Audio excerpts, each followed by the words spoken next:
Hi everyone. So today I wanted to just introduce two items that might be of interest for you, just some recommendations. I haven't actually started this book, but this one is called Loud and it's by a lady called Tana Douglas. And it just looks really interesting. Apparently, she was only 15 when she sort of ran away to the circus that is rock and roll. And there's just, yeah, some really interesting photos in the middle of the book, as they always do, where it talks a lot about the Australian bands that she kind of toured with. Yeah, and even, Iggy Pop in Europe, downing JD shots with Bon Scott at Wembley, and yeah, just doing lights for Elton John at Windsor Castle. I'm really interested to read this one. Probably something that I would have loved to have done. Lived in the '70s and been a roadie. Although yeah, that would have been interesting. So yeah, the next thing that I wanted to do was just recommend something that I watched on Prime. Now with Prime, it's usually about $6 a month if you're interested. However, I believe that if you're with Optus, you can get it for free. So I'm actually about to ring Optus and ask for that free subscription that I think they're giving away at the moment. So otherwise, it's about $6 a month.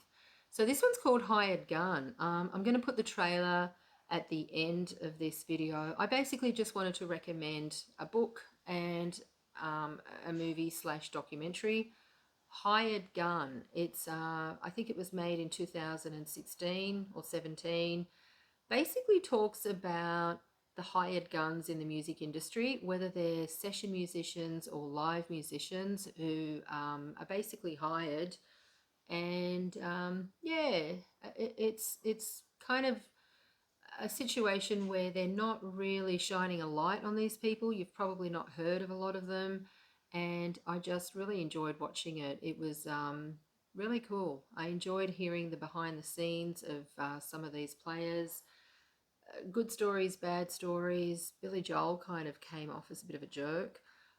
His drummer was amazing, and I learned about this other session musician who kind of created that Jack and Diane drumming thing. I forgot his name. See, there you go. They're not really well known. I wrote it down somewhere. Kenny Aronoff. He's amazing. Liberty DeVito is the other guy from Billy Joel who was fantastic. So yeah, I would highly recommend it. Some of these guys kind of went on to bigger things, some don't or didn't. And yeah, I mean, one case in point was the guy from Metallica, Jason Newsted, who replaced the guy that died, Cliff Burton, I think his name was, and went on to bigger and better things. Really interesting where they hired him for $500 a week at the beginning. And even when he went to audition, he didn't have enough money and kind of scrounged any pennies he could from his mates to fly over and audition. The Cuban American guy from Quiet Riot. Oh, what's that band called? Quiet Riot. Yeah, I wasn't really into them, but I was into Whitesnake and Ozzy. That guy Rudy's Sarzo, fantastic. I loved listening to his stories, and just their playing. They sort of show you a lot of their playing. um, yeah, check it out. Really interesting. Highly recommend it. Alice Cooper kind of comes in every now and again, and he even sort of suggested that a lot of these guys should sort of, you know, come together and form a band. But I guess it would have been even nice for maybe Netflix or the producers, whoever, that they kind of maybe took a couple of these guys and made separate documentaries instead of putting them all together in this one basket. They do, talk about a lot. I just, anyone who's interested in music, it does shine a light on these fantastic hired guns that are out there who you probably never heard of, or if you have, yeah, it just really makes you just appreciate how musically talented these guys are. And, they may not get the recognition for it, but yeah, doing a job that they love, God love them. Check it out. It's called Hired Gun. It's on Amazon Prime. Here's the trailer. Thanks for watching. Everybody in my band's an A-list player. I just don't have time for B-list guys. The Hired Gun is the best available musician. Nobody will know who he is, but he gets the gig because he's the elite player. I have the most brilliant, wonderful, best ever band. Give them a hand! As a hired gun, quote unquote, I'm there to be a supportive band member. To the artist, to the other musicians, to the audience.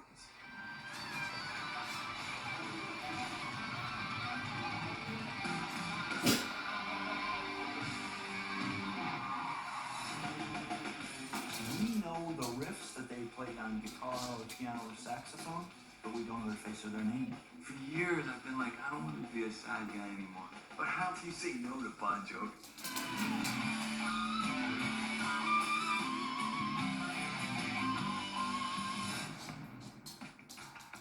When I was a kid, I always said I want to be in a band like a Kiss. I didn't want to end up in Kiss. You're sitting in the front row to a very glamorous lifestyle, but it has nothing to do with you. Billy Joel sounds like Billy Joel because of Living DeVito, the Keith Richards of that band. If Billy is the father of those songs, I'm at least the uncle. You look at the Billboard Top 100, and you're like on 30 of the songs, and we have a lot to do. It seems like there's about 20 musicians we're talking about that have made every single record that everybody owns.